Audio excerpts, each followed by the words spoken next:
quem fala é o professor Bruno Sampaio. Vamos lá para mais uma questão de física.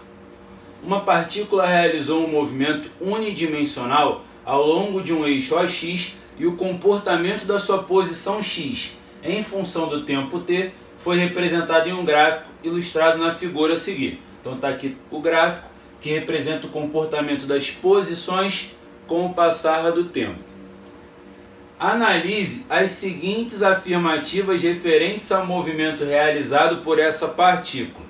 Então tem aqui 4 afirmativas. No final ele pede o seguinte, estão corretas apenas as afirmativas. Então eu tenho que avaliar quais são as afirmativas corretas. Então vamos começar aí com a primeira. Entre os instantes 3 segundos e 6 segundos, a partícula realizou um movimento uniforme.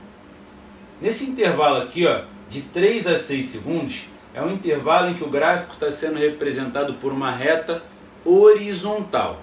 Muito cuidado, a gente está falando de um gráfico de posições. Uma reta na horizontal, nesse caso, representa que o tempo está passando, mas ele não está mudando de posição, ele permanece na mesma posição. O que isso quer dizer? Ficar na mesma posição com o passar do tempo é ficar parado, é estar em repouso. E a questão falou que ele está se movendo com movimento uniforme.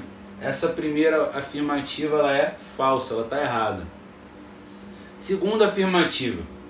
Entre os instantes 0 segundos e 3 segundos, a partícula realizou um movimento acelerado. Quer dizer que o valor da velocidade estaria aumentando com o passar do tempo. Se você reparar que nesse intervalo de 0 a 3 segundos, o gráfico ele é formado por uma reta crescente.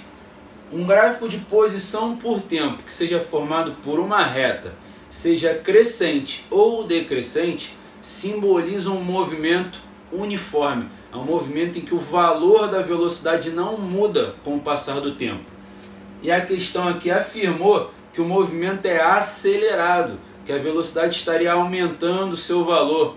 Ou seja, essa afirmativa também é falsa, porque o gráfico retilíneo crescente representa um movimento uniforme, que não varia a velocidade. Terceira afirmativa. Entre os instantes 3 segundos e 6 segundos, a partícula estava em repouso. Isso a gente já avaliou, inclusive.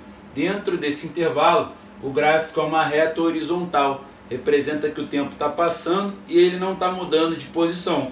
Logo, ele está em repouso. Então, essa afirmativa é verdadeira. E a quarta afirmativa. No instante 8 segundos, a partícula estava na origem do eixo OX. Origem quer dizer que ela voltou para a posição que tem valor igual a 0. Se você observar que a marcação no instante 8 segundos, corta exatamente o eixo referente à posição 0. Então essa quarta afirmativa aí está correta de acordo com o gráfico. Então nós temos 2 erradas e 2 corretas. Só que a gente tem que marcar a alternativa que apresenta apenas as afirmativas corretas. Então a alternativa que eu tenho que marcar aí é a alternativa D. 3 e 4 estão corretas.